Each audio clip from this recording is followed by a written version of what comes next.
Fiestag 2024 is really different from the past 9 editions. For the past 7 years, we only occupy 2 halls of SMX or more or less 4,900 square meter. Last year, we occupied 3 halls and it's about 7,500.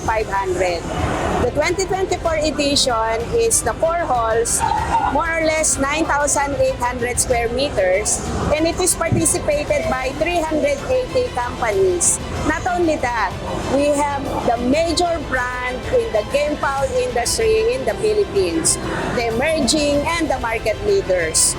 So makikita natin, yung isang booth sa isang sikat na endorser, hindi siya pwede pag ganitong event. Nag-i-evolve na siya. So kung kilala kang endorser, mahina sa iyo ang 2 booths, 3 booths. Marami na tayong mga prime endorsers na kumukuha na rin ng 4 na booths. Ibig sabihin, napakarami nilang pinoproduce na good quality stags and trayo para sa mga nalalapit na mga fights for the year.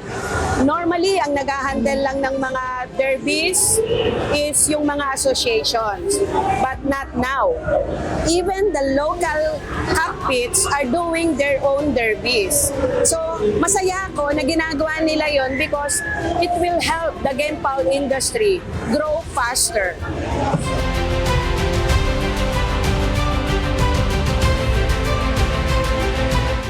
Game PAL industry, sumasabay din yan sa mga pagbabago natin, like digitalization. Kaya kami sa Fiestag at sa ibang mga event, nag-start na kami to teach them or sumabay sa digitalization. For example, meron na kaming QR code registration para sa raffle to eliminate yung mga paper. So we go for paperless, makakatulong din tayo sa gobyerno at the same time, mas mabilis ang proseso. With the aggressive players, kitang-kita natin gaano sila ka-aggressive. Kulang na lang kunin nila yung isang hall ng SMX para lang ipakita sa bayang Sabongero gaano sila kalaki, gaano sila kalakas, at gaano karami ang mga supporters nila na endorsers ng produkto nila. So tuloy-tuloy yan. I think until 2026, hindi na kasya ang 4 halls ni SMX for game PAL events na hinahawakan namin.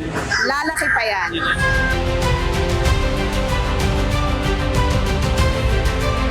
Sa lahat ng mga sumuporta sa Fiestag 2024, lalong-lalo na ang aming mga sponsors, co-presentor, platinum sponsors, gold sponsors, silver sponsors, at ang lahat ng nag-attend. Unang araw, we have 7,500 quality attendees.